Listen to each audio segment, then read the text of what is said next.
اللہ سبحانہ و تعالیٰ فرماتے ہیں سورۃ آل عمران سورہ نمبر 3 آیت نمبر 103 میں وَاعْتَصِمُوا بِحَبْلِ اللَّهِ جَمِيعًا وَلَا تَفَرَّقُوا۔ اس آیت میں اللہ سبحانہ و تعالیٰ فرماتے ہیں کہ اللہ کی رسی کو مضبوطی سے پکڑو، hold fast to the rope of Allah strongly and be not divided. اور اللہ سبحانہ و تعالیٰ دوسری آیت میں بھی فرماتے ہیں سورۃ الانعام میں ان الذین فرقوا دینہم وکانوا شیعا لست منہم فی شیء۔ اللہ سبحانہ و تعالیٰ اس آیت میں کہتے ہیں کہ جو لوگ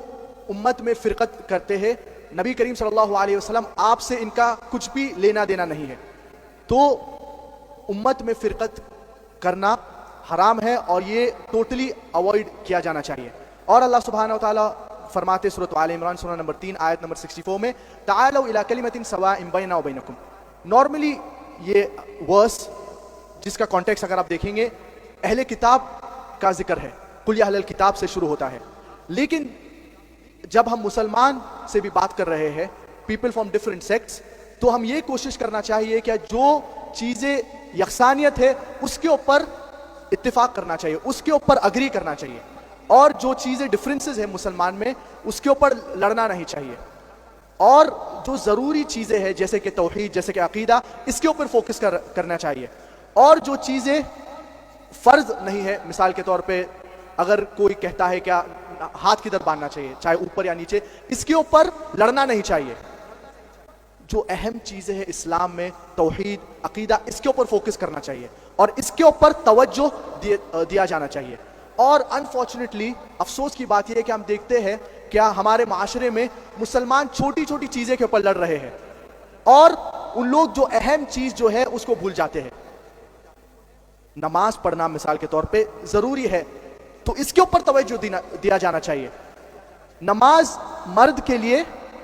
ضروری ہے کہ مسجد میں پڑھا جائے تو اس کے اوپر زور دیا جانا چاہیے،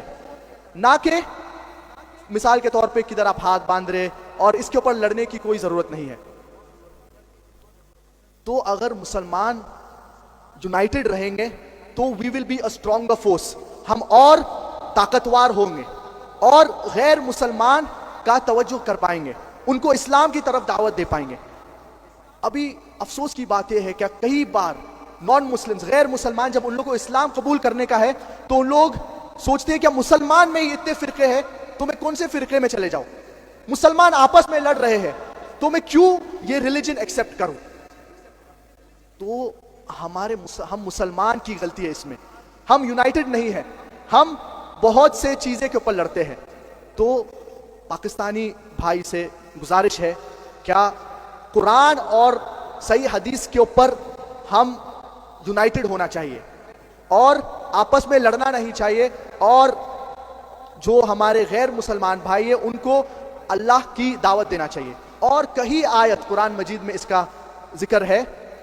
جو آیتیں میں ذکر ہے کیا دعویٰ کرنا ضروری ہے ہر مسلمان کے لیے،